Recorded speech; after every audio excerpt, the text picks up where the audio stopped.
बिस्मिल्लाहिर्रहमानिर्रहीम। नाज़रीन, doctor Mohammad Naeem ज़राअत officer समुंदरी आपसे मुखातब हूँ। इस वीडियो क्लिप में आपको जो कैन गवारा खाद है और यूरिया है उसमें क्या फ़र्क है और किन फसलात के लिए जो कैन गवारा है वो बेहतरीन खाद है और इसमें कौन कौन से ग़िज़ाई अनासर मौजूद हैं और कौन से ऐसे हालात हैं जिसमें हमें कैन गवारा को इस्तेमाल नहीं करना चाहिए। तो सबसे पहले जो कैन गवारा है 27% इसमें नाइट्रोजन मौजूद है और ये दो शक्लों में इसमें मौजूद होती है, जिसे हम अमोनिकल नाइट्रोजन कहते हैं और दूसरी नाइट्रेट नाइट्रोजन कहते हैं। और जो पौधे नाइट्रोजन को ज़्यादा यानी कि पसंद करते हैं, जिस शक्ल में नाइट्रोजन को जज़ब करते हैं, वो नाइट्रेट फार्म है।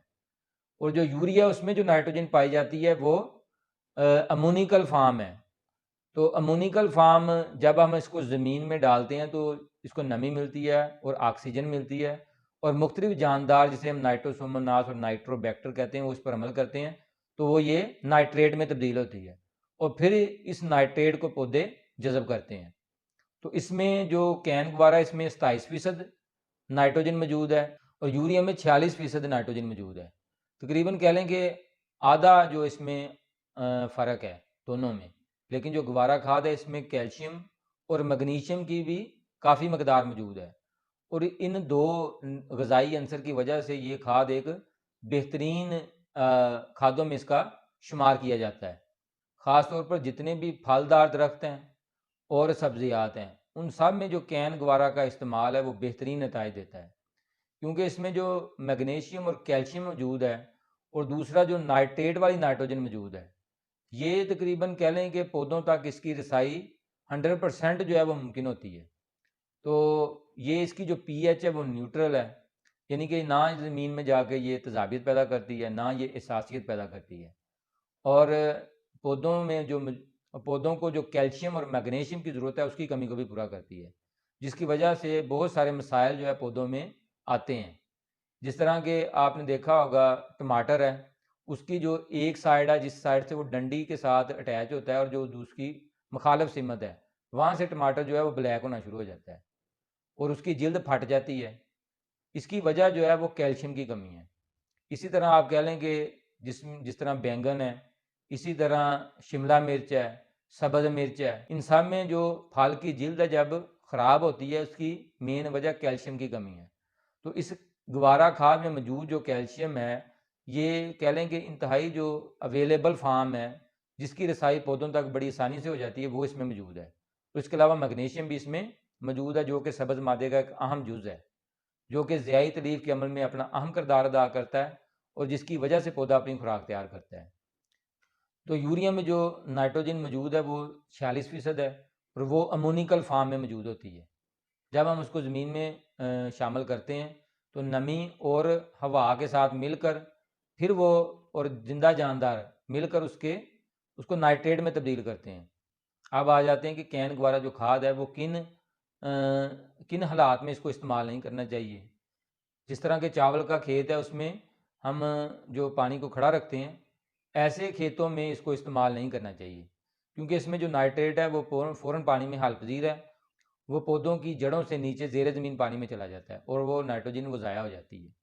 तो लिहाजा ऐसी तमाम जो कंडीशन है जिसमें पानी ज़्यादा मकदार में इस्तेमाल होता है या पानी खड़ा करने की ज़रूरत होती है, इन फसलात में ख़ास तौर पर जिस तरह मूंजी है इसमें इसको इस्तेमाल नहीं करना चाहिए।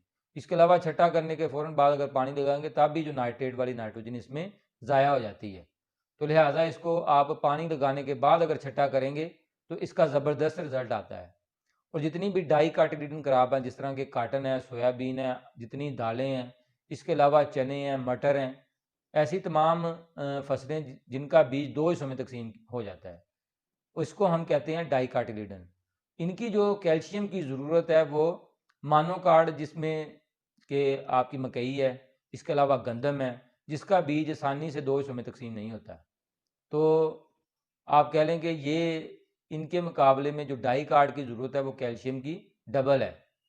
तो लिहाजा ऐसी तमाम फसलात जो डाई कार्ड हैं और जितनी सब्जियात हैं, जितने फलदार दरख्त हैं, उसमें जो गवारा खाद का इस्तेमाल है वो बेहतरीन नताए देता है। लिहाजा हम अगर ऐसी फसलों में कैन गवारा का इस्तेमाल करेंगे तो हम भरपूर जो पैदावार भी हासिल कर सकेंगे और फल की क्वालिटी भी बेहतरीन पैदा होगी, इसी तरह सब्जियात की क्वालिटी भी बेहतरीन होगी।